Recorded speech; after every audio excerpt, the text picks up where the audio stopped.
Get Neyland loud this football season with Exterior Home Solutions, East Tennessee's first choice for exterior renovations. Alongside Eric Kane, I'm Brent Hubbs, Volquest.com for the Exterior Home Solutions 2-minute drill on this Monday of Arkansas week as Tennessee back to the practice field. Eric, lots of talk about Arkansas, lots of respect from Josh Heupel about Arkansas, starting first with their defense, a defense that has created a bunch of turnovers, particularly that Auburn game. If you go back and look, the turnovers were the reason that they got out of Auburn with a win. Yeah, working on the first glance piece coming out later tonight, and I believe it was 5 turnovers forced in that football game. They've got 9 overall in the season. I think they have 6 interceptions. So he said they're all tied in defensively. The back end's playing really aggressive. Former Vol, Danico Slaughter's in that star position. A couple of the veteran safeties. So a lot of respect for that secondary and those linebackers. They play, that 4-2-5 multiple, but they got about 3 or 4 guys that rotate in there at linebacker. So they've been watching some film on a little bit. The team is starting to watch film on them today, but a lot of respect for that defense. Yeah, certainly a group that has had their moments. They've also given up some big plays. Yeah. So it's been a little bit feast or famine for the Arkansas defense. Speaking of feast or famine, that's probably the best way to describe Tylen Green and the Arkansas offense.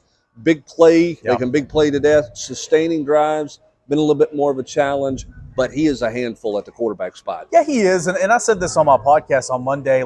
I think he's going to be the best quarterback Tennessee's seen so far. We thought it was going to be Grayson McCall. We thought it was going to be Jackson Arnold, but that's not been the case. And you're right, it's feast or famine. He will make mistakes. And as the game goes on with that defensive line's persistence, potentially he'll throw the football over to Tennessee. But he's a mobile guy. He can make plays on the run. A lot of talk about gap integrity, a lot of talk about setting the edge and forcing things inside. That's something they're going to have to be mindful of with Tylen Green. He's had a couple of really good games. He's made some plays, but he's also turned the football over. So for this Tennessee defense, I think it's an opportunity, but obviously they got to be ready. But this is a Tennessee team at 4-0, setting 4th in the country, has a lot of confidence. You could hear it. Guys admitted it. You could even hear it just in the way Dylan Sampson spoke at the podium today.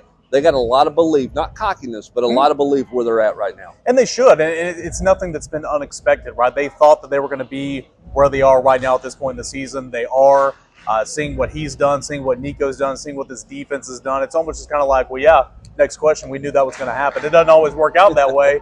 But he mentioned Dylan Sampson that the bye week came at the perfect time, and they were able to rest and recover. And I do think these bye weeks kind of match up really well for this Tennessee schedule. And, of course, hopefully you got some offensive tackles getting healthy and, taking the next step forward. But this is a confident team. They should be confident. They're playing really good football. Yep, and they're going into a hostile environment. This place will be louder Saturday night than Oklahoma was, based on the history of being in this stadium and the way the sound goes. So we're back to that question, too, about Tennessee being able to handle it on the road. They handled the noise fine at Oklahoma. This one will be a little bit more challenging for Tennessee this week, Saturday night in Fayetteville. One other note, night games becoming the norm. Tennessee, Florida, Checker Neyland. That'll be a night game, ESPN with a 7 o'clock start. For the Exterior Home Solutions 2-minute drill, he's Eric Kane. I'm Brent Hubbs. Have a great rest of your day, everybody.